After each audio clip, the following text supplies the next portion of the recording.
2 कुख्यात दुचाकी चोरट्यांना अटक करून बार्शीटाकळी पोलिसांनी 8 दुचाकी केल्या जप्त।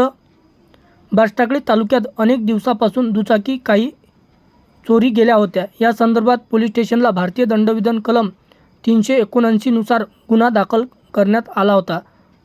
दरम्यान तपास बार्शीटाकळी शहरातील केला असता प्रदीप गौतम निखाडे आणि सय्यद मोहसिन सय्यद कुदूस राणा डिग्रस जिल्हा यवतमाळ याला अटक करून त्यांच्याकडून 8 दुचाकी जप्त केल्या आहे व 1 दुचाकी सुपूर्दनाम्यावर संबंधितांना दिली आहे। या आरोपितांनी 12 गुन्ह्याची कबुली दिली असून उर्वरित दुचाकी जप्त करण्यासाठी पोलीस प्रयत्नशील आहे।